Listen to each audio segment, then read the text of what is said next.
Dalam kursus teori to praktis, salah satu teori yang memberi impak kepada saya ialah ecological system theory. Teori ini membantu saya memahami bahawa masalah klien bukan sahaja berpunca daripada individu, tetapi juga dipengaruhi oleh persekitaran seperti keluarga, komuniti dan masyarakat. Contohnya dalam kes Encik Bakar, kita perlu melihat bukan sahaja masalah peribadi beliau, tetapi juga faktor seperti tekanan ekonomi, hubungan keluarga dan sokongan sosial. Oleh itu, pekerja sosial perlu memahami situasi dan klien secara menyeluruh dalam konteks persekitaran. Itu je sharing saya. Okey, untuk saya, sepanjang kursus ini, salah satu kemahiran yang saya praktikan ialah reflective listening. Kemahiran ini bermaksud kita mendengar klien dengan penuh perhatian dan empati tanpa menghakimi mereka.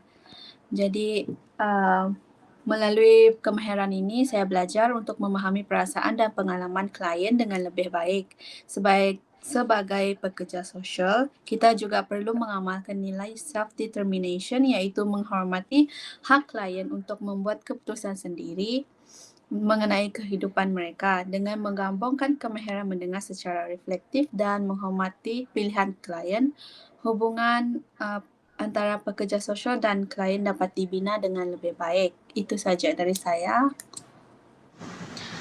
Oke, untuk saya akan jelaskan tentang gap analysis. Walaupun saya telah mempelajari berbagai teori dan kemahiran dalam kursus ini, saya menyadari bahwa saya masih kurang kompeten dalam aspek active listening semasa berinteraksi dengan klien.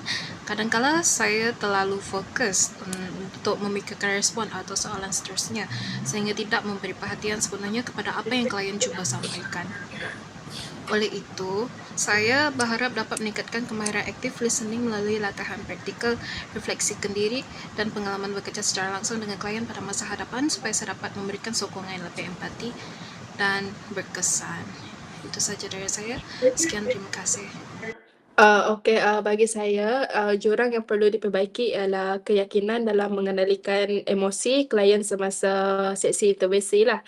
Terutamanya apabila klien mengalami tekanan dan ataupun trauma.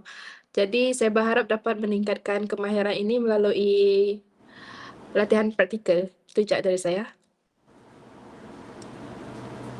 Dan dari saya masih rasa kurang mahir dalam mengendalikan isu budaya klien dan juga trauma mereka, di mana setengah klien akan mungkin tidak mahu berkongsi masalah mereka kerana faktor budaya, dan sesetengah mereka juga ada rasa trauma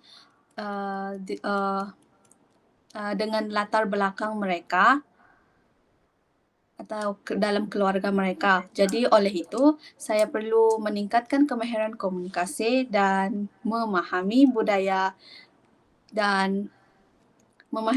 klien dengan lebih mendalam lah, supaya dapat membantu mereka dengan lebih berkesan. Itu saja dari saya.